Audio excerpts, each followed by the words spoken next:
Welcome to the Weekly Defence Podcast, the show about defence procurement and military technology. We are brought to you in partnership with our sponsor, NAMO. I'm your host, Richard Thomas, Senior Editor at Shephard, and on the show this week we bring you the latest from the show floor of the Surface Navy Annual Symposium, and I speak to Jim Sheridan at Lockheed Martin about the Surface Ship Defence System Programme. We also take a deep dive into the world of air defence systems, where our Director of Analysis, Matt Smith, and Senior Analyst, Ilka Akatsoglu, gives us an insight of the fail-safes currently in place and discuss what kind of pressures operators are under. But first, our weekly news roundup, and I'm joined by VP Content Tony Skinner. Tony, hi. Hi, Rich. And land reporter Flavia Camargos Pereira. Flavia, hi. Hello. Tony, over to you first. Short and sweet introduction there. As you know, I guess I'm standing in as news editor for the next few weeks. One of the stories that's come past my desk, which, I mean, all our stories are really entertaining, as you know, Rich. But Absolutely. This one I enjoyed particularly. We do, for the listeners' benefit, we do occasionally run opinion pieces. We have regular column writers. This is from the Geobuxian, which is Korean for the turtle ship, I believe, who's written a very interesting piece on Indian procurement practices, which we know are kind of normally bound up in red tape. We've seen lots of programs where they have the Make in India requirements, domestic companies perhaps partnering with foreign entities, and programs getting fair way down the procurement process before being cancelled, and India buying the required platform from Russia or a foreign supplier. The writer of this opinion piece has really gone to town on, the background to all that. First of all, touching on the fact that he has to go to DefExpo in a few months, which will be in a field surrounded by cows. It often is, though, isn't it, for DefExpo? Well, he points out that the last three iterations have all been hosted in the home state of the defence minister that happens to be sitting at that time. So probably more than a coincidence.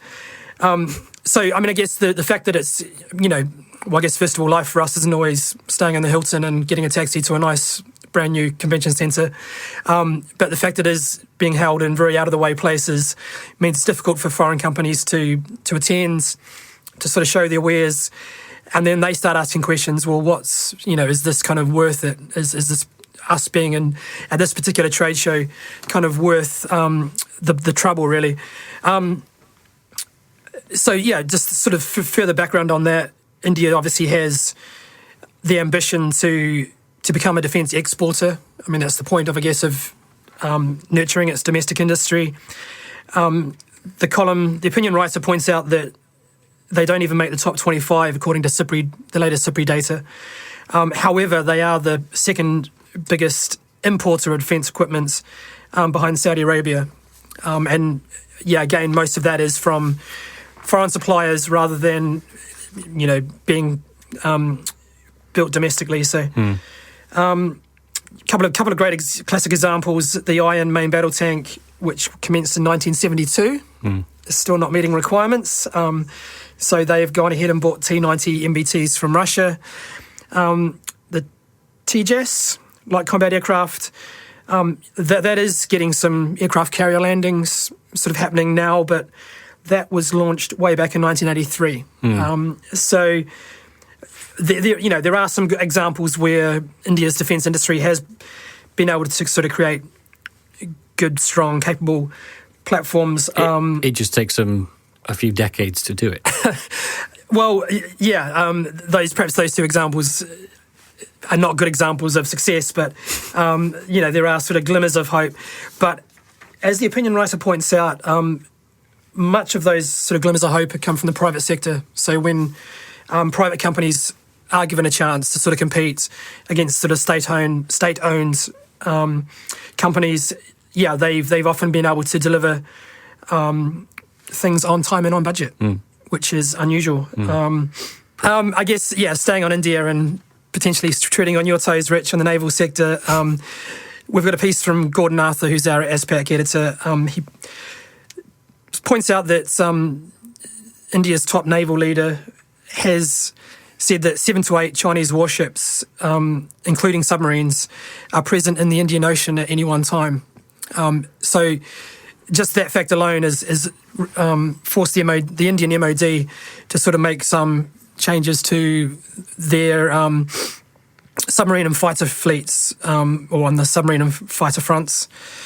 So they've launched a procurement for the Project 75I submarine program, has taken a step forward.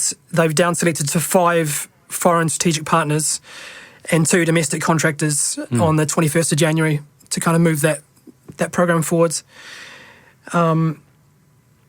Curiously, just going back to the previous piece I talked about, it is coming down to a competition between a state-owned entity and a private company.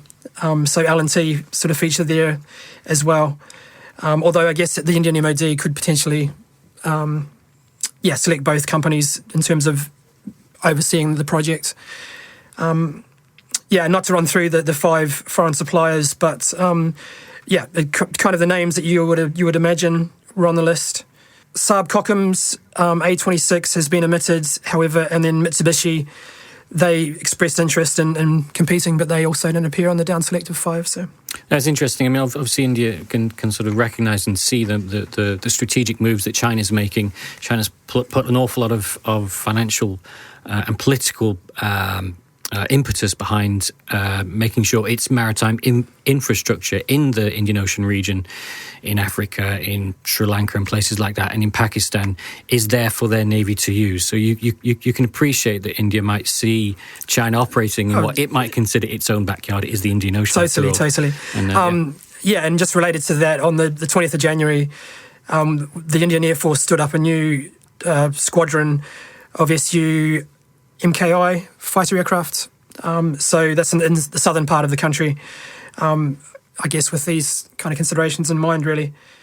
So the squadron is yet to get the full contingent of aircraft. I think they're going to get 18 of the fighter jets. So, that was another, in the past week, another development. Yeah, it's an interesting few talking points regarding the Indian procurement process, but also the capabilities that they have and might want to have in the future. Tony, thanks very much. Thank you. Flavia, on to you. I think we have something on the OMFV. What is the OMFV? Exactly. I'll speak about the Optionally Manned Fighting Vehicle Program from the United States Army. The OMFV will replace the Bradley Fighting Vehicle Fleet, and this program is estimated to cost tens of billions of dollars.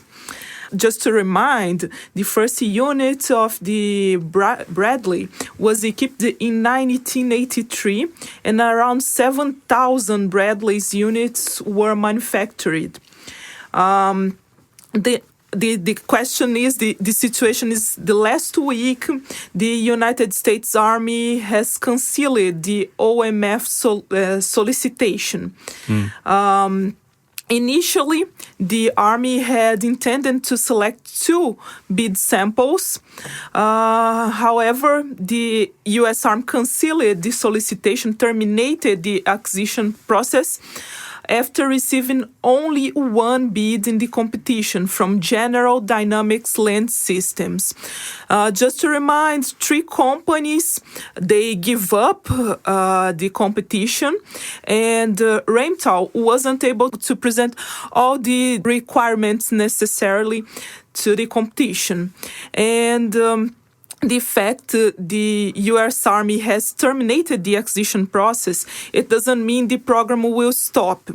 The Army, it intends to revisit the program's requirements, the acquisition strategy, and also the timeline to resolicit the OMFV on a competitive basis. And this revisiting process will be based on feedback and proposals received from the industry. The OMFV program keeps being a priority for the U.S. Army, including the Assistant Secretary of the Army for Acquisition, Logistics and Technology, Bruce Jett, emphasized the need for this ground combat capability is real for the U.S. Army. An engineering and manufacturing development contract was expected to be awarded this year, and the production of the vehicle to begin in 2023. Filed was then planned by the end of 2026. The U.S. Army was looking for new technologies for this program related to lethality, survivability, and mobility. And the OMFV should work with other combat platforms such as robotic combat vehicles. Its initial requirements also included the ability to conduct remotely controlled operation and protection to survive on the contemporary and future battlefield. The OMFV also should be able to apply lethal extended range medium caliber, directed energy and missile fires in day and night, all weather conditions. It's an interesting kaleidoscope of technologies that the US Army wants to try and fit onto this OMFV in terms of optionally manned, unmanned energy weapons. I mean, some of the legislation isn't even written to operate that kind of technology, and if they were to, like directed energy, you'd already be committing effectively a war crime. So nice to have the idea to use that type of kit, but you need the rules within which to operate it. So we'll be waiting for some time, I think. Interesting drama on this one. And yeah, I guess your predecessor used to follow this program quite closely. I think BAE pulled out because they didn't like the requirements or they didn't think the requirements suited. Yeah.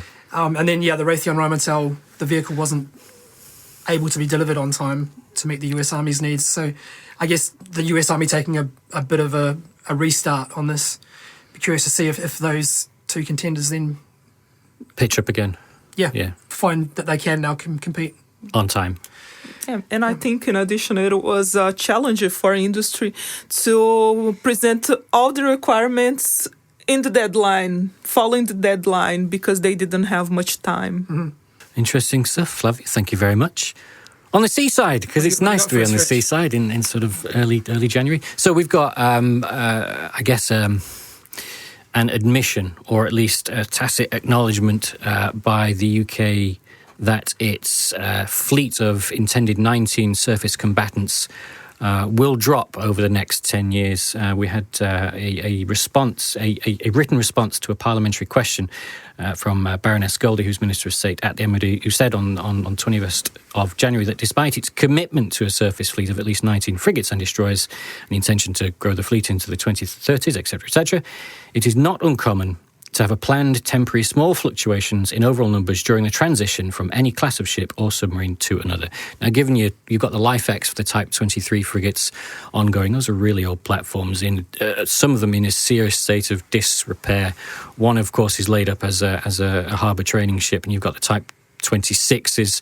Now, that build programme is incredibly slow. The first 3, of course, are under contract, but the remaining 5, we still don't know when that second batch might be awarded, what might happen from the SDSR 2020, and of course the Type 31s, which was awarded at the back end of last year. Now, it was intended that the first in class would be delivered by 2023. That's now in water only by 2023, as we've said previously.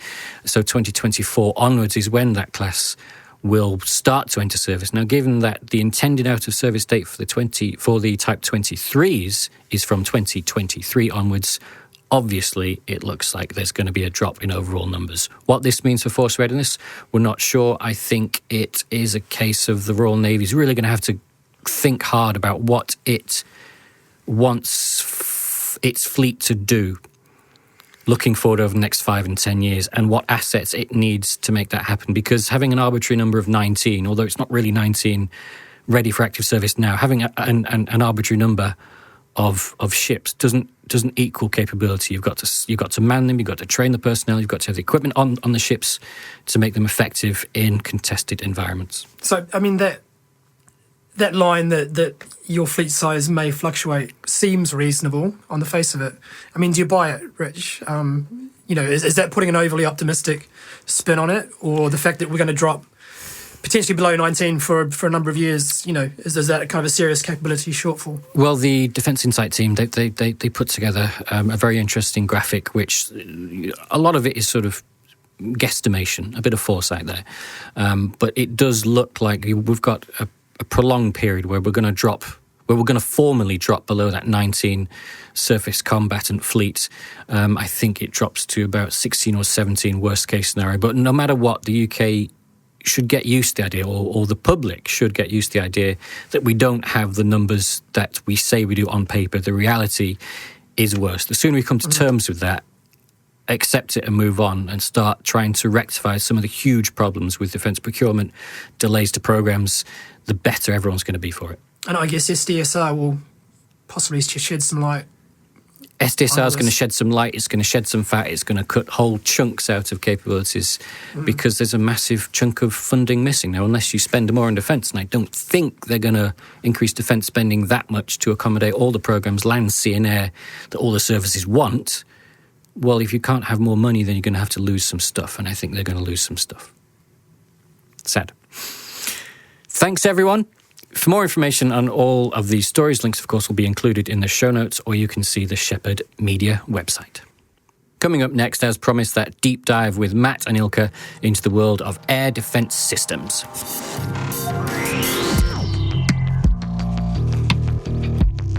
I'm here with Pete Rawlins, the Director of Advertising Sales here at Shephard Media. As we know, everything is increasingly going digital. So what does that mean for those of you at the advertising sales coalface? Well, there's been a tremendous shift in advertising trends over the last decade or so.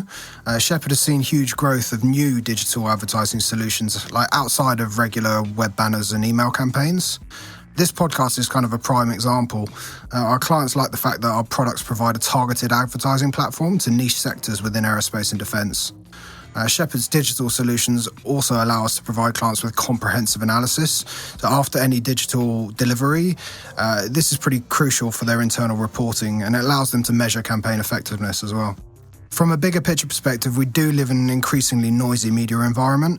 So for readers, seeking out the best quality information is vital. Measured advertising within those trusted channels is becoming a steadfast part of most marketing campaigns. Well, thanks for that insight, Pete.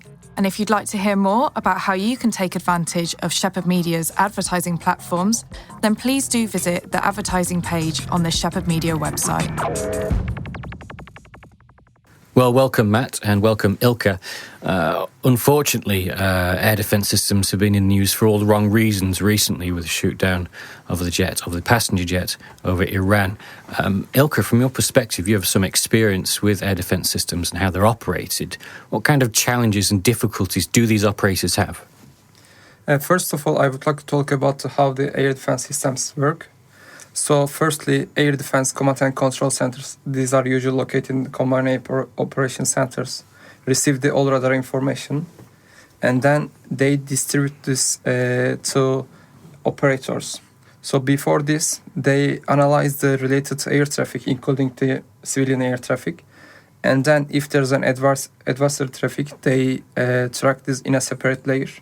And then if the air defense center decide that there needs to be an engagement, they assign to the best unit which can engage with possible threats. So in this case, this is the most important part of the puzzle is the identification. So these identification rules are not set by the individual operators. These are rules assigned by in highly coordinated efforts through central air defense or combined air operation centers. And in many cases, they track the aircraft right from the taking off, so then they can know their its intention, its mission, and its flight path. Then this decreases the possibility of mistakes. And then on the second part, I would like to tell about some failsafe rules. For example, there is different kind of identification methods. This can be visual means, by really looking into the aircraft, it's an enemy aircraft or not, or IFF. IFF is a kind of integration. They respond to the transponder in the aircraft. So then the operators know that if the aircraft is a friendly or not. And also in many missile and guns, air defense guns, there are extra precautions to just eliminate mistakes, so they can block kind of routes which the civilian airlines are operating, or if there's a blue line which is used as a corridor for the friendly forces, they can just set up the system to not to fire in this direction or in this altitude. These are the fail-safes.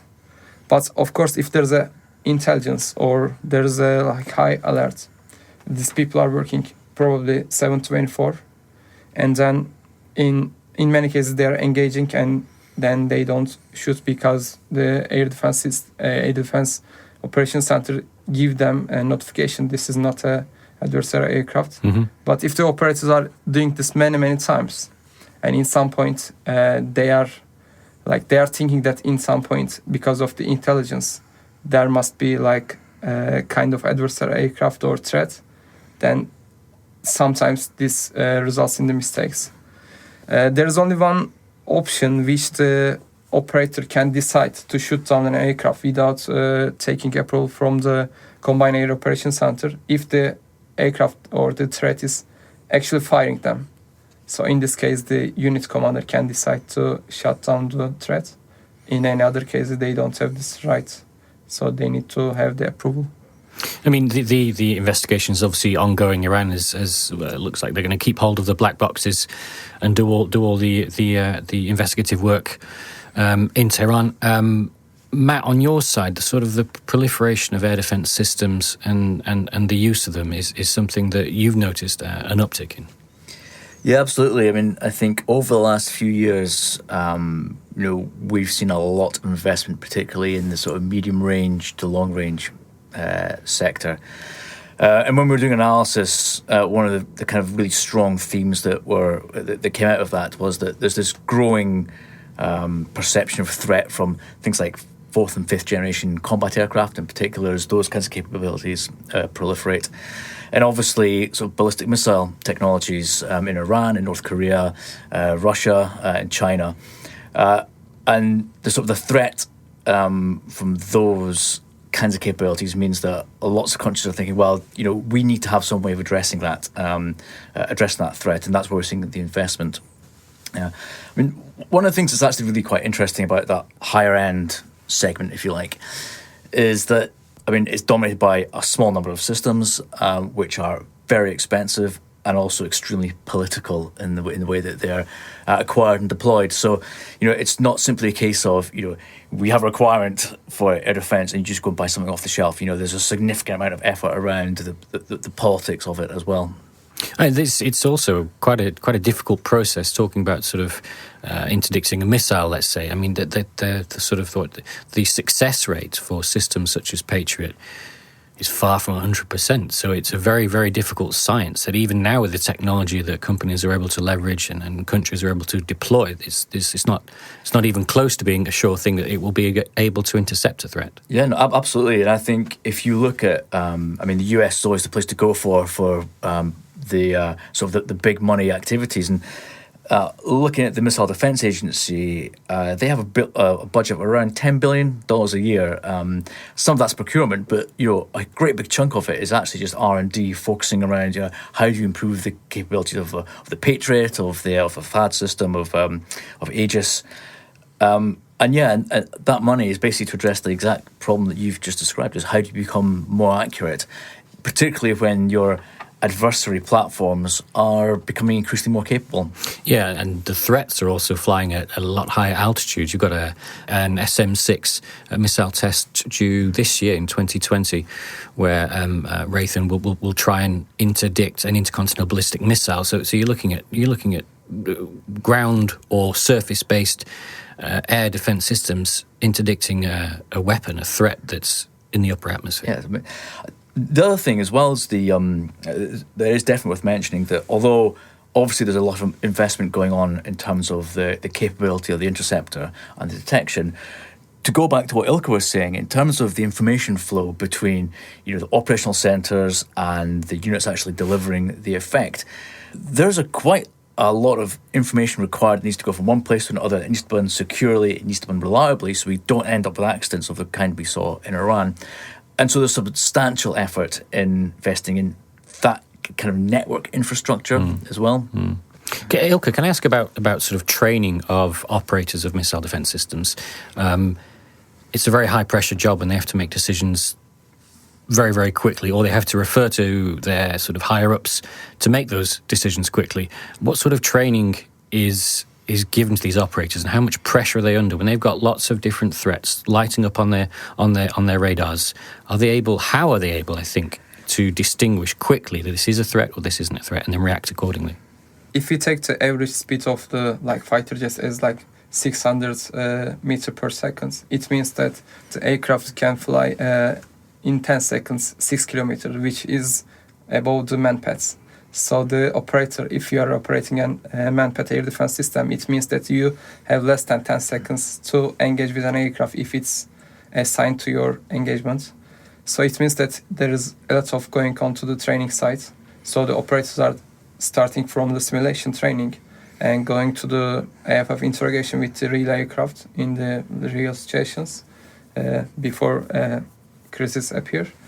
And then also they need to know very good how to use the technology. Actually, in this point, I don't know if many people I don't think so many people knows about it, but the current internet networks are based on the program which was in 1960s, 70s, organized by the US. So the program was to connect air defense networks through the US states. So the result is the current internet which we are using. So you can imagine the complexity of the integration of the air defense systems. So many countries doesn't have this integration capability. That's why they are heavily investing in the recent years. One of the examples is India. So last year, exactly around this time, they shot down their own Mi-17 helicopter with 6 people with a Spider air defense missile.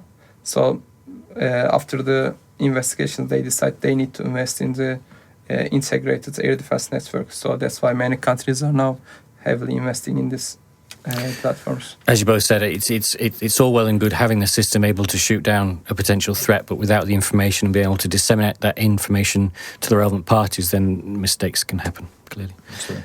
Gentlemen, thank you very much for your time. Cheers.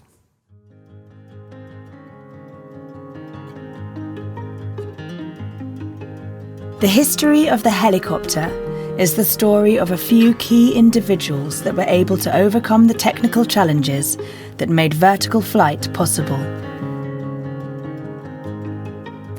Those early pioneers created rotorcraft that would transform, enrich, and ultimately save lives. Anything that one man can imagine, other men will make real. He was the real pioneer of rotary wing aircraft, no two ways about it. They wanted to apply that technique, and I wanted to apply my technique of working with my hands and getting something that operated. I had no idea that anyone could build a heavier-than-air flying machine that could have all that freedom of flight. And it made me an absolute convert for life. Welcome to Shephard Studios' Revolutions in Vertical Flight, sponsored by our partner, Bell. Over the course of 6 episodes, we will look at the history of vertical flight and discover the key individuals and revolutionary moments that created the rotorcraft industry that we know today. And we will take a look to the future. Consider how next-generation rotorcraft will shape the future battle space, and hear how innovation underway today will enable the urban air mobility of tomorrow. One of the first trademarks of an innovator is to see opportunity where people don't see it yet. It's definitely changing the way the warfighter fights and saving people's lives. So. But if either A or B do not have a runway, then tilt rotor is definitely an option. We are committed to helping build the foundation for eVTOL, and that's not about one winner, it's about having many winners. That's Revolutions in Vertical Flight. The full series is available now, wherever you get your podcasts.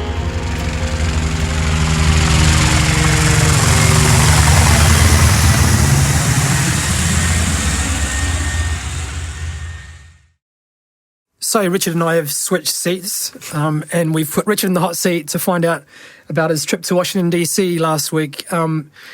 Rich, I quite enjoy DC in January. Absolutely. It's usually colder, but it was nice and balmy. It makes sense to have a cold DC for some reason.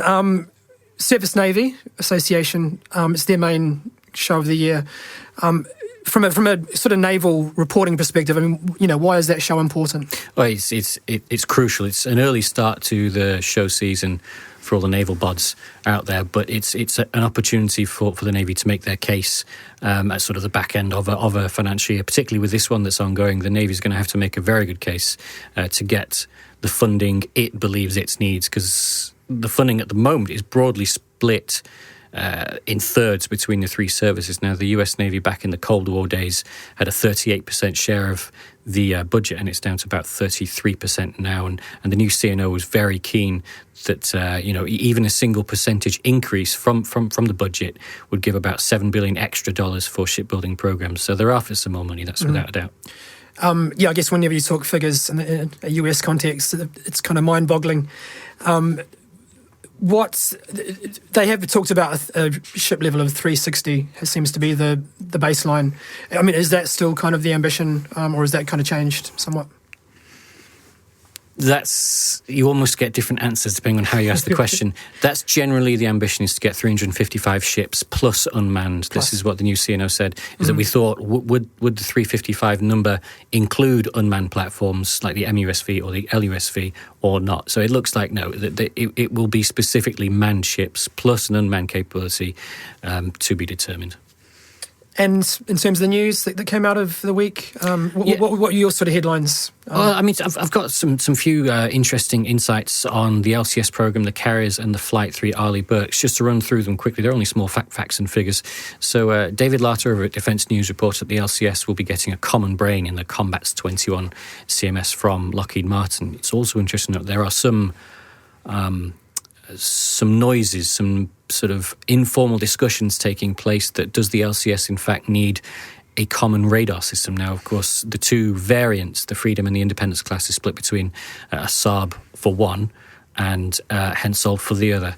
So were there to be a common radar system, would that go with all Saab? Would that go with Hensoldt? Would an outsider be possibly a contender for it? And would any outside radar be thought compatible for both variants of the LCSs? What sort of redesign for the masts would that bring, and what sort of consequences would that incur in terms of naval stability? So the idea that these two initially very separate variants of the LCS are kind of a work share, both in sort of design and everything, that there is a push now make them a lot more to include much more commonality between the two, like I said before, with the CMS, and potentially rumours maybe with the radar. I don't know, indicates to me that the Navy is beginning to see the flaws in having such specialised and separate pieces of kit that don't quite add up to what they think they need to do in future. I mean, I guess the LCS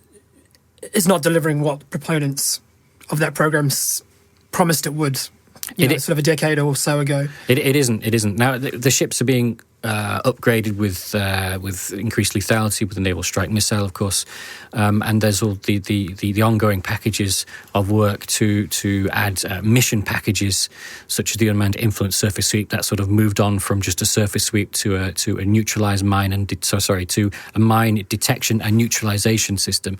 So the LCSs, they're very interesting looking ships. They're potentially very modular and useful at the lower end of surface warfare, but this is the US Navy talking about it. They need to have systems and platforms that can go into contested environments, contest that environment, and emerge potentially victorious. An LCS just can't do that. And what else happened during the week? Well, many things happened during the week, Tony. So just on the a quick update on the carriers, the new Ford-class carriers. There was an update as to sort of the build programs for CVN 79 and 80. Interestingly for me, I thought, was that the Ford, that CVN 78, has not been built to accommodate F-35 aircraft, it would need modifications to its jet blast deflectors on the flight deck and to certain command rooms to enable F-35 compatibility. Now, if you think this is a fifth-generation aircraft carrier, and the first-in-class won't unless they modify it, and the CNO said that would come at extra cost that they would need to find, unless they modify this aircraft carrier to accommodate F-35s, they're going to fly F-18s from now into the future. Any insight into that reasoning? No. Or has we have no insight as to why that happened, but rest assured, CVN 79 and 80 onwards will, in theory, be able to accommodate F-35 aircraft. So, sure. An interesting oversight. And the Flight 3 DDGs, the Arleigh Burkes, the first one will be delivered in 2023, IOC 2024, and the future build of these Flight 3s, which are integral to the US's ballistic missile defense system, the Aegis systems. The future ships are under contract at two shipyards. That's Bath and HII. Just on surface ships, we had a model on the Fincantieri stand of the FFGX. That's their pitch. That's their offering to the future frigate for the US Navy, based on a FREM. Has about an 80 to 85% commonality with the designs seen in Europe. Interesting that the weapons package, if you sort of exclude VLS, the model that we saw on the Fincantieri stand, the equipment fit looks very similar to what you might see on an LCS. You've got a 57mm main gun, you've got canister launch anti-surface missile systems, you've got a CRAM on the back. So lethality-wise, quite similar to an LCS, but crucially, if you're building a frigate, it's going to have survivability built into it, and that's what the Navy needs. I guess, we spoke to Tim Fish last week on the podcast about work he'd done on the frigate market at a global scale. But, one of the things he pulled out was the fact that before FFGX comes into play, effectively US Navy doesn't have a frigate fleet to call upon if we kind of the opinion that the LCS doesn't count. I'm certainly of the opinion that the LCS doesn't count. No, since the retirement of the Oliver Hazard Perrys back in about 5 or 10 years ago, I think the last one went out of service. They've been without that kind of capability. And as we just talked about, they thought that the LCS would be the two classes or the two variants to sort of fill that gap, and they're not. They've realised the error of their ways. The LCS program has been curtailed from, I think it was a planned 52 ship build down to about mid-30s, about 36 now, I think. And obviously they need to award the design for the first 10 FFGXs, with the second 10 awarded at a later date, and that's going to be coming up in a very short few months, I think. Last one from me, just on the one of the stories I really like to follow, is the maritime strike Tomahawk. This is Raytheon's Tomahawk missile. So it's a classic system. We've been following its developments over decades. Anyway, it's one of the latest variants of it would provide a maritime strike capability with the integration of a multi-mode seeker. The IOC has been pushed back to 2023. It was thought the IOC might be sometime in 2020, but that's obviously slipped by a few years to allow for further testing. US Navy obviously will be an operator and a user of the MST. Rumours have it, strong rumours have it, that the UK obviously used the Tomahawk now, but is probably watching very closely the timeline for the MST as to whether it might be applicable for the Type 26 frigate that will come in service at some point in the middle of this decade. Well, we sat last week and watched the analytics on that story, and once it went live, we got loads and loads of hits. So something about that story's piqued people's interest. Well, so it did mine, yeah. Encourage listeners to go and check that out. We'll include links in the show notes. I guess finally, Rich, just to key up, you spoke to Lockheed Martin while you're at the show. Yep. Had an interesting chat with Jim Sheridan. We worked our respective schedules and managed to find 5 or 10 minutes for a quick chat with him. He gave us an interesting update on a momentous anniversary for the Aegis program as a whole. An interesting update on Lockheed Martin's surface ship defense system that they're going to be sort of rolling out and integrating to future US Navy surface ships. So that'll be coming up shortly. Rich, thanks for your time. Thank you. In today's naval battle space, the detection, classification, and potential prosecution of threats is becoming ever more difficult. The march of technology continues as stealth, swarm, hypersonic, and unmanned capabilities proliferate. Joining me on the Weekly Defence podcast is Jim Sheridan, Vice President of Naval Combat and Missile Defence Systems at Lockheed Martin, which is developing the next iteration or generation of this surface ship defence system for the US Navy. Mr. Sheridan, thank you very much for coming on. It's a timely conversation given that it's not that long since it's the 50th anniversary of the creation of Aegis. So it's a useful point to start from. Just can I ask, how would you classify the missile threats faced by the US Navy's surface fleet today? And do the threat profiles change depending on the region that they're sort of operating in, and how does that affect your development of the SSDS? Thanks, Richard. I appreciate you also recognizing the 50th anniversary of the Aegis weapon system. It's had a great tradition of excellence. Your question is spot on. Missile threats obviously vary. You pointed out, depending upon the region and various environmentals, they can become challenging. But the two items which I would point to as probably being the most challenging in today's environment are the hypersonics and then stream raids. The number of missiles that can be fired by our adversaries or near peer competitors can be quite daunting based upon intelligence. So I would characterize the hypervelocity weapons and defending against those, and then stream raids. That's the stream rates that you're talking about. That's effectively the saturation of a platform's ability to successfully defend itself or even track the potential threats. How does a Navy vessel detect, track, and neutralize a swarm of threats as it's coming towards them? It's very challenging, right? And since the beginning of Aegis, we set up this philosophy of a layered defense capability and using the weapon control system to schedule weapons and basically trying to take out the adversary's threat to you as soon as possible. But if it happens to make it through that initial defense, then you have other means by which to take that threat down. Stream raids are difficult, but then that's why the Navy is very interested in directed energy weapons. Because if you think about a directed energy weapon, it has a limitless magazine, right? So you can continue to use the laser weapon system against multiple threats. Now, are we there today? No, we're not there today. But as the efficiency of laser weapon systems continues to increase, it will certainly be a viable counter to those threats, the stream raids. What about reaction time for the crews? I mean, as you say, the speed of threats is increasing with hypersonic and things like that. So what are the difficulties for the crew in reacting fast enough to a threat, and how does a system such as SSDS or something like that aid the crew in detecting a threat at an early enough point whereby they can effectively counter it with the systems they've got to hand? Reaction time is absolutely critical, and that was one of the original cornerstones of the Aegis system is reaction time. We would look to utilize that same system engineering rigor into the SSDS system. It's gotten to the point now where you can't really rely on a human in the fire control loop to take an action in an appropriate amount of time. So it's all about building doctrine and having the system react to particular threat parameters in an efficient manner. When do you think SSDS might be deployed or operational on a US Navy vessel? Obviously, the program was recently awarded to Lockheed Martin.